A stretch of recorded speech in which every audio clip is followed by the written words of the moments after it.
Hey there guys, it is 88 ShadowAngel here once again, and today, finally, I'm bringing you the next instalment of the Primarch series, which of course is number 11, I think now.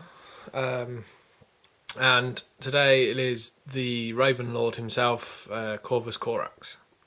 I've really been waiting to get hold of this model, as I think it really does capture the Raven Lord in a really cool pose and all that. And we'll look into that obviously later in the series kind of thing. If you've been following these, if you've been following them. So this is obviously vid 1, so it's going to be the unboxing, which has been a bit later than I wanted it to be, because I wanted to do this vid after Warhammer Fest, but unfortunately came down with quite a bad cold and everything, so now I can actually talk again and things like that. I'm hopefully going to start putting some vids out. So back to the box. So as always, it is it's really nice, I think the camera's black box. It's one of the deeper ones, so it'll have 2 trays in here, which seems to be now the norm for the Primarch boxes and things like that. They've now gone to these like double deep versions, which I don't mind. It means there's more to, a bit more to work with and things like that. So yeah, right, let's crack it open and get looking at the absolutely stunning mini inside for Corax. I'll catch you in a bit.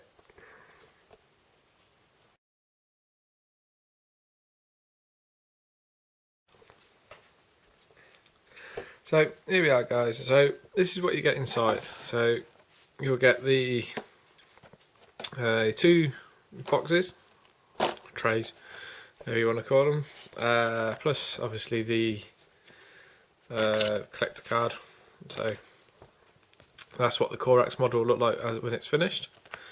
There's a list of all your bits, and look, somewhat in detailed instructions of how to put it together, which is very unlike Forge World. But it's nice to see. It's nice to see that obviously they're taking the time to at least show where a lot of the small fiddly bits go, and things like the chainsword, how they attach into the dead guy, or soon to be dead guy. So yeah, so that's really cool. So we're going to take go with the base. So base is fairly, obviously you got your big size and you got your little one, things like that.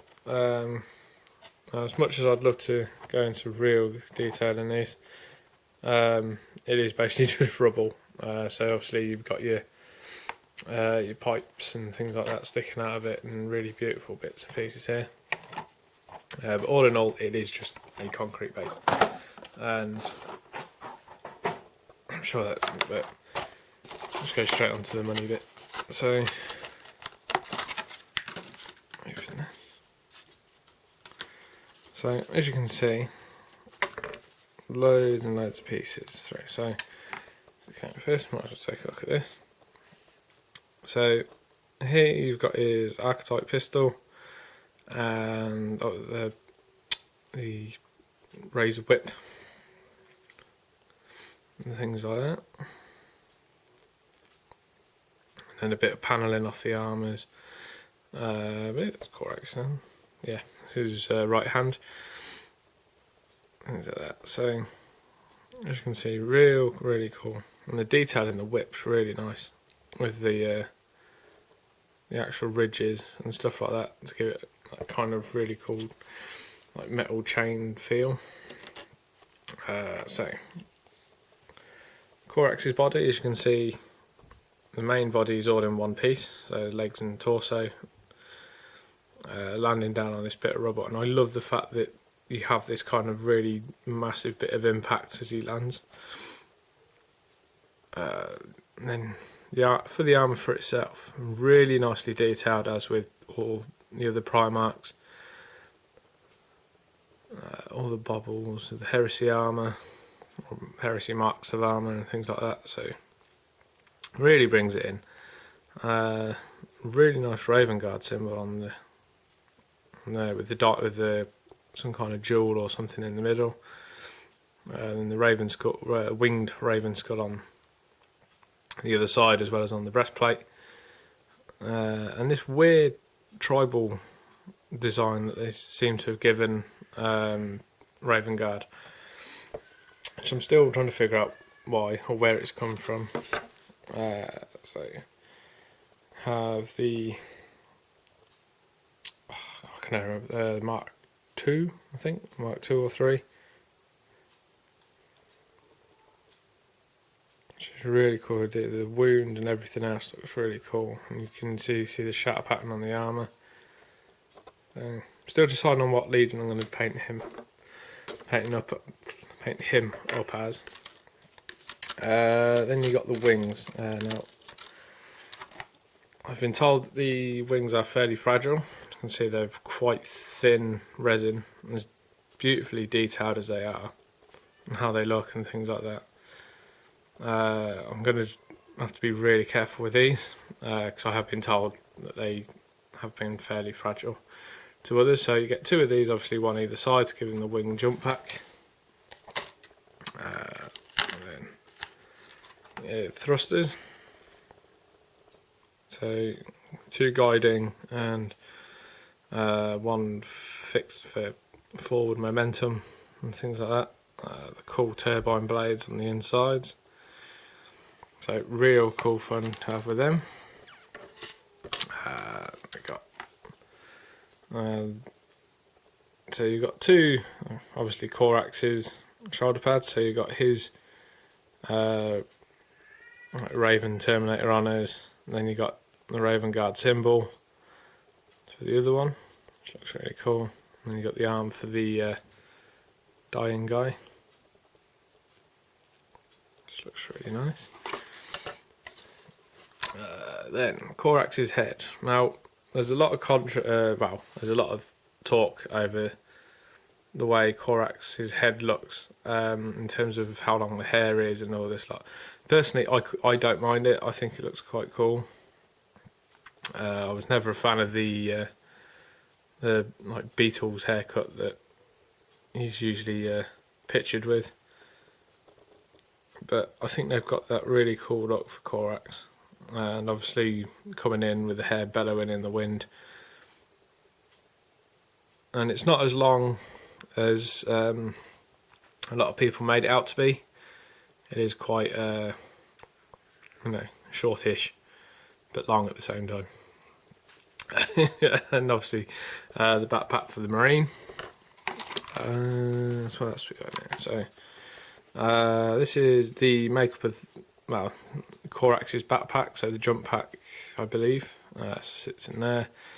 And you got the main body.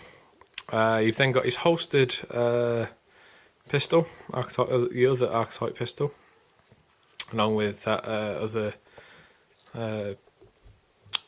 armour plating that goes at the top of his leg. Bolt pistol, I believe, for the Marine. Let me see the dropped or something. Of course. And last but not least, the famous lightning claws of Corax. Now, I really love how these are done, and I was talking to Simon Egger at Warhammer Fest, who was talking about his idea for Primarch weapons when they come to like ideas like this, where he prefers the more sort of realistic I suppose idea for them, so that they actually function and work, and you can see how they'd work. And I love the fact that the claws are retractable. So like here, so with this, obviously with this one they retracted in that, and then this one which is about to follow up in this, I believe that's his right hand. Yeah, that's his right-handed one, which is out extended. This one will be holding the pistol, so he kind of swoops in with that one. So it's really cool to see how that's all done and things like that. And then obviously the chainsaw, the other arm for the Marine. So as always, like I say, really nicely detailed with the Primarch Corax, as with all the other Primarchs as well. And so yeah, so there you go, guys. Hope it gives you a bit of an idea of what you get in the box. Obviously, it's everything that you get in the box. And yeah, I can't wait to start building him and obviously painting him, and I'll bring those to you in the next 2 vids as always. And as for me, thank you. Let's say a massive thank you for watching. Thank you for the continued support and subscribing, all the messages and comments, and everything. So thank you a lot, guys. So yeah, any comments or anything you'd like me to either talk about in the next vid or show a bit more of, then please feel free to comment, obviously, as always. And I'll do my best to try and get back in contact or answer questions in the next vid. Thank you a lot, guys. Catch you again next time. Stay safe. See you then. Bye.